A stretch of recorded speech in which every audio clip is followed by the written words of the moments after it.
Hello everyone, my name is Denise Thompson, and it's my great pleasure to greet you from the heart of the Canadian Rockies, which for centuries was a gathering place for many Indigenous peoples who hunted and fished here and had held traditional ceremonies.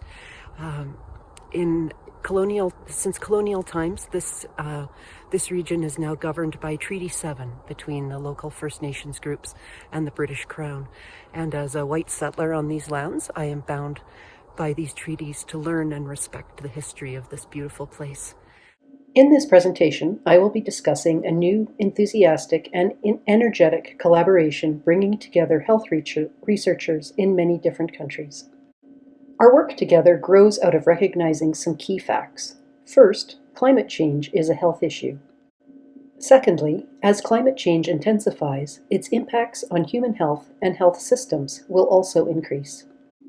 Lastly, decision makers in health systems need reliable and up-to-date data about health risks in their regions, as well as information on how to adapt to the impacts of those changing risks. I'm here to talk to you today about my work in health research, and it's the relation of my work to planetary health. So in recent years, I've become more and more aware of the health impacts of climate change, and I have started working with a group of colleagues to form a working group about climate change and health. And we're nestled in an organization called Cochrane, which is a global organization largely made up of volunteers our aim is to support better decision-making in healthcare by making it easier for folks in health practice and health policy to learn about research findings and how to apply research in their decision-making. And so last year, a few of us in Cochrane got together to talk about how we could mobilize our expertise and our experience and our passion for improving global health to talk about climate change. And so our group started off as a group of 10 to 12 people.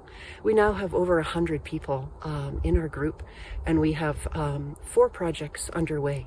Our first project is we're looking at a tool to make it easier for people to find research studies that are relevant to climate change. Secondly, we're just wrapping up an editorial to invite more Cochrane colleagues to join our work. In early 2022, we're starting a project with the Office of National Statistics in the National Health Service in the United Kingdom to develop government standards for reporting outcomes, health outcomes related to climate change, which we're really excited about.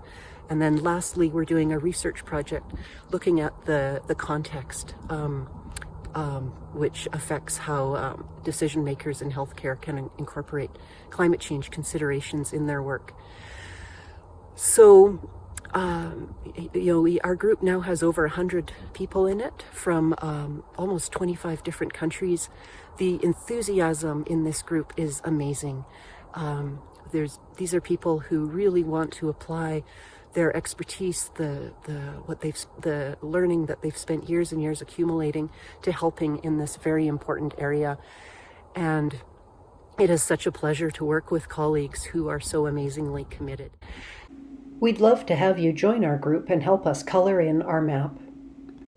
For more information about the group, please visit climate.cochrane.org. And to be added to the mailing list, please contact me at dthompson@ualberta.ca. Thanks so much for watching, and enjoy the rest of the conference.